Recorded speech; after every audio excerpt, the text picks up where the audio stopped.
Pancreatic cancer is one of the deadliest cancers that we know of. Its deadliness is a combination of many factors, but one of the biggest is that it's often not caught early enough because it doesn't show that many symptoms until the late stage. In fact, only less than 10% of patients with pancreatic cancer will end up surviving for at least 5 years after diagnosis. Comparing this with the 98% survival rate for thyroid cancer, it starts to become easy to see how deadly pancreatic cancer really is.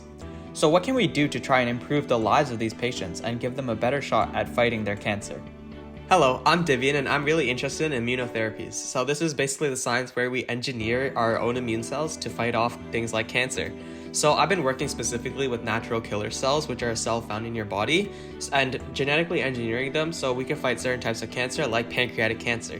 So in this video, I'm going to talk about how I designed this new strategy based on a couple of research papers.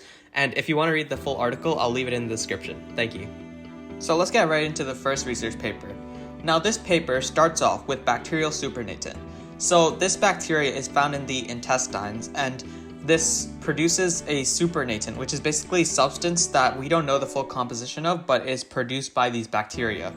Now this supernatant is causing NK cells to become weak. This is bad because NK cells' primary function is to destroy tumors. Now, with weak NK cells though, you'll get lower tumor infiltration, which has bad outcomes for pancreatic cancer patients.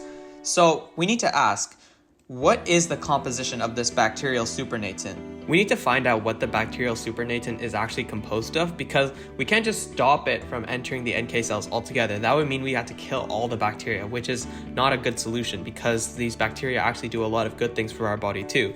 So next I had to search for more research papers, and this is where we get into the next part of this video. So after some searching, I eventually came across this paper which talks about a method in which NK cells become weak. It starts with a molecule called butyrate. This molecule is a product of bacterial fermentation of dietary fiber, which is found in foods like celery. When researchers tested its effects, they found that butyrate severely weakened NK cells.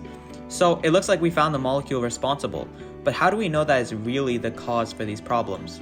Well, in both studies, the two groups showed that the same cytokines, IFN gamma and perforin, were being affected. These are critical proteins needed for NK cell activity. So now, here's the full pathway that I've constructed. Butyrate made through intestinal bacteria leads NK cells to become weak and lowers their ability to fight pancreatic cancer. So now that we know the pathway, we need to actually stop butyrate from entering the NK cell. Luckily for us, we have a protein called MCT1, which is responsible for bringing butyrate across the cell membrane. So if we can stop it from being expressed on NK cells, we can effectively stop butyrate from entering the NK cells and causing the effects that it does. So that will be my next video, where I'll be talking about a CRISPR knockout of MCT1 to stop its expression and potentially treat pancreatic cancer. Thank you for watching, and I hope you stay next time.